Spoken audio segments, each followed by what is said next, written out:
لاہور سمیت پنجاب کے مختلف شہروں میں دھند نے ہر شے دھندلا دی۔ دھند کے باعث گاڑیوں کی موٹر ویز پر no entry. Motorway M2 Lahore سے Chakri, Lahore Sialkot motorway M11، eastern bypass Lahore Multan motorway M3 دھند کے باعث بند کر دی گئی۔ پنڈی بٹیا Multan motorway M4، Sukkur Multan motorway M5 بھی دھند کے باعث بند۔ قومی شاہراہوں پر بھی پھول نگر، پتوں کی اوکاڑا، ساہیوال، خانیوال، بہاولپور، رحیم یار خان اور صادق آباد میں بھی دھند کے ڈیرے۔ حد نگاہ 0 سے 100 میٹر تک ہے۔ ترجمان موٹر وے پولیس کے مطابق موٹر ویز کی بندش کا مقصد عوام کے جان و مال کا تحفظ ہے۔ دوسری جانب NDMA نے اگلے 3 روز کے دوران جنوبی اور وسطی پنجاب کے مختلف علاقوں میں شدید دھند کے پیش نظر الرٹ جاری کر دیا۔ پہلے پنجاب جیسی انتخابی اصلاحات ہوں گی، پھر اسلام آباد میں بلدیاتی انتخابات ہوں گے۔ وفاقی کابینہ نے منظوری دے دی۔ آرڈیننس کے ذریعے اسلام آباد میں وارڈز کی تعداد بڑھانے کا فیصلہ۔ وزیر اعظم شہباز شریف کی زیر صدارت اجلاس۔ اعلامیے کے مطابق Islamabad capital territory local government ترمیمی آرڈیننس 2025 کے حوالے سے کارروائی کی توسیع۔ اسلام آباد میں بلدیاتی انتخابات 5 سال سے تاخیر کا شکار۔ الیکشن کمیشن نے 15 فروری کو انتخابات کرانے کا اعلان کر رکھا ہے۔ وزیر اعظم کا PIA کے 75% شیئرز کی کامیاب نجکاری پر اطمینان کا اظہار۔ کابینہ کمیٹی کے 3 اور 30 دسمبر کے فیصلوں کی توسیع۔ Off grid captive power plant levy کے حوالے سے بجلی تقسیم کار کمپنیوں کے صارفین کو ریلیف فراہم کرنے کے فیصلے کی توسیع شامل۔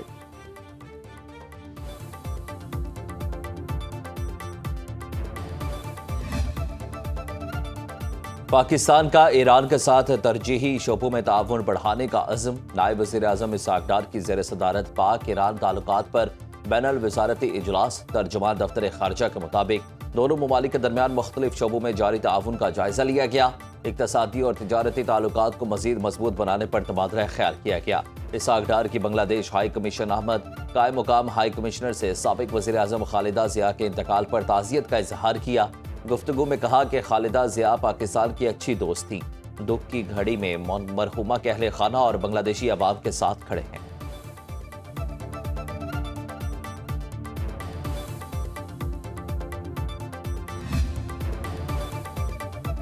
9 مئی کو ریاستی اداروں کے خلاف دہشت گردی کا کیس۔ انتساب دہشت گردی عدالت اسلام آباد نے ملزمان کو سزائیں سنا دیں۔ عادل راجہ، حیدر مہدی، وجاہت سعید، صابر شاکر اور معید پیرزادہ کو 2 بار عمر قید کی سزا۔ ملزمان کو دیگر دفعات میں بھی مجموعی طور پر 35 سال قید کی سزائیں۔ عدالت نے ملزمان کو مجموعی طور پر 15 لاکھ روپے جرمانے کی سزا بھی سنا دی۔ ملزمان کے خلاف تھانہ رمنہ اور تھانہ پارہ میں مختلف مقدمات درج تھے۔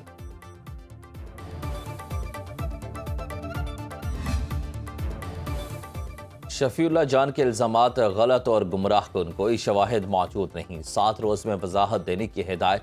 الیکشن کمیشن نے معاون خصوصی وزیر اعلیٰ خیبر پختونخوا شفیع اللہ جان کو وضاحت کا نوٹس جاری کر دیا۔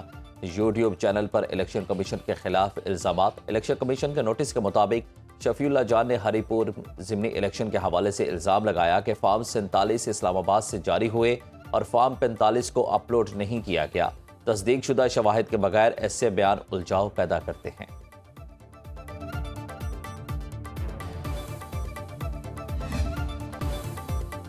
آپ کی آنکھوں کی سچائی کسی سے چھپ نہیں سکتی۔ میئر نیو یارک پاکستانی خاتون کے الفاظ سن کر آپ دیدہ ہو گئے۔ میئر منتخب ہونے کے بعد نیو یارک کے 142 مکینوں سے ملاقات کی، تجاویز سنی۔ پاکستانی خاتون نے میئر منتخب ہونے پر مبارکباد دی۔ زہران ممدانی کے پوچھنے پر سمینہ نامی خاتون نے بتایا کہ ان کا تعلق لاہور سے ہے۔ زہران ممدانی لاہور کی خوبصورتی کے معترف بولے، لاہور بہت خوبصورت شہر ہے، ایک مرتبہ لاہور جا چکا ہوں، بلا تفریق شہریوں کے تحفظ کے لیے کھڑا رہوں گا۔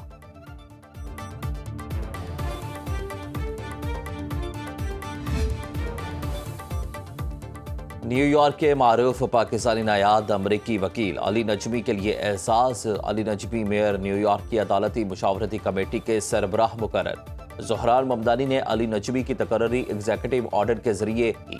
علی نجمی نے کہا کہ عدالتی مشاورتی کمیٹی کی سربراہی میرے لیے اعزاز ہے، عدالتی امور میں شفافیت کے فروغ کے لیے کوشاں رہوں گا۔ Mayor new York Dhahran Mamdani نے کہا کہ عدالتی امور میں شفافیت کے لیے علی نجمی کا انتخاب کیا، عدالتی مشاورتی کمیٹی کے لیے علی نجمی سے بہتر کوئی نہیں۔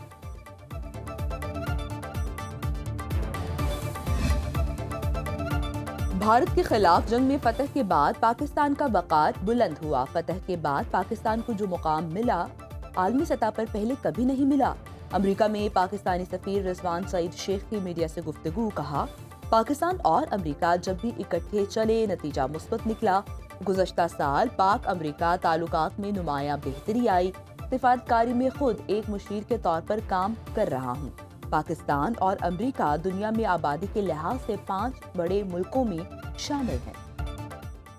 ایران میں احتجاجی مظاہرے، واشنگٹن اور تہران ایک بار پھر آمنے سامنے۔ ٹرمپ کی ایران کو مظاہرین پر فائرنگ یا قتل کی صورت میں مداخلت کی دھمکی۔ امریکی صدر نے کہا کہ اگر ایران نے پرامن مظاہرین پر فائرنگ کی یا انہیں ہلاک کیا تو مداخلت کریں گے۔ ایرانی سپریم نیشنل سیکیورٹی کونسل کے سیکرٹری علی لاریجانی نے امریکی صدر کو ایران کے اندرونی معاملات میں مداخلت سے باز رہنے کی تنبیہ کر دی۔ کہا امریکی مداخلت سے خطے میں بد امنی پھیلے گی۔ ایرانی صدر مسعود پزیشکیان نے امریکہ اور اسرائیل کو ریاستی دہشت گردی کا مرتکب قرار دیا۔ ایران میں احتجاجی مظاہروں کے دوران سیکیورٹی اہلکاروں سمیت 8 افراد ہلاک، 30 سے زائد مظاہرین گرفتار ہو چکے ہیں۔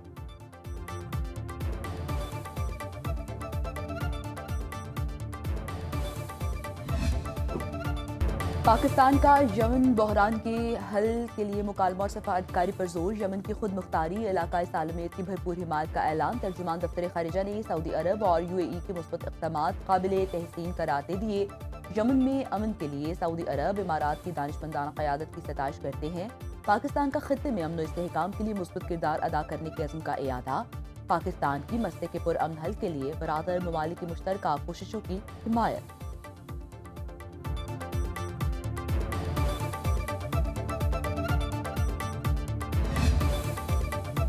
نائب وزیر اعظم اسحاق ڈار کا سعودی ہم منصب سے رابطہ، خطے میں تنازعات کے حل کے لیے مذاکرات پر زور۔ وزیر خارجہ اسحاق ڈار اور سعودی وزیر خارجہ کے درمیان ٹیلی فونک رابطہ۔ ترجمان دفتر خارجہ کے مطابق دونوں رہنماؤں نے خطے کی تازہ صورتحال پر تفصیلی تبادلہ خیال کیا۔ اسحاق ڈار نے کہا کہ خطے کے تمام فریقین کو کسی بھی قسم کے اشتعال انگیز اقدام سے گریز کرنا چاہیے۔ علاقائی امن و استحکام کے مفاد میں تمام تنازعات کا حل مذاکرات اور سفارتکاری کے ذریعے تلاش کرنا ناگزیر ہے۔ دونوں وزرائے خارجہ نے علاقائی امن کے فروغ کے لیے قریبی رابطے اور تعاون جاری رکھنے پر بھی اتفاق کیا۔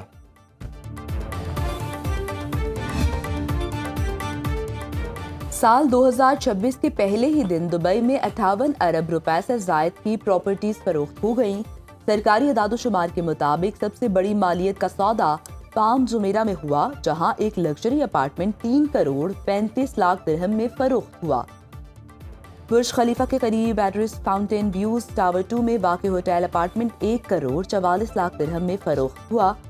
دبئی لینڈ ڈپارٹمنٹ کے مطابق گزشتہ سال مجموعی ریل اسٹیٹ کی فروخت 682 ارب درہم تک ہوئی، جو 2024 کے مقابلے میں 30.6 سے زائد ہے۔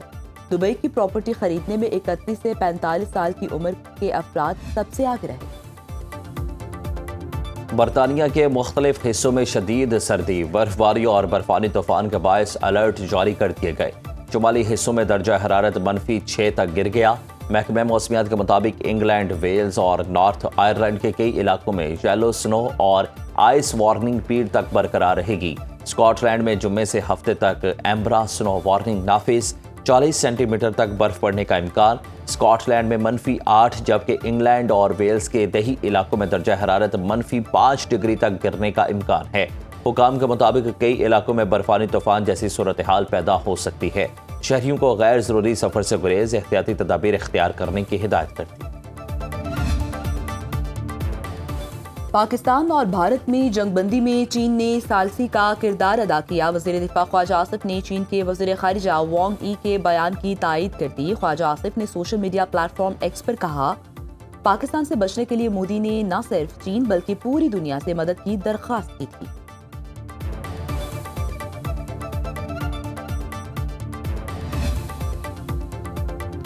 دسمبر 2025 میں تاریخ کی بلند ترین ٹیکس وصولی ماہانہ ہدف کا 99% حاصل ہوا۔ وزیر خزانہ نے ریکارڈ ٹیکس وصولی پر FBR کی کارکردگی کو سراہا۔ وزیر خزانہ محمد اورنگزیب کا FBR فیلڈ فارمیشن سے ویڈیو لنک کے ذریعے خطاب، کہا دسمبر میں FBR کی ٹیکس وصولی 1427 ارب روپے رہی۔ انکم ٹیکس وصولی میں 107% کا اضافہ ہوا۔ دسمبر میں انکم ٹیکس وصولی 831 ارب روپے تک پہنچ گئی۔ سیلز ٹیکس وصولی میں 25%،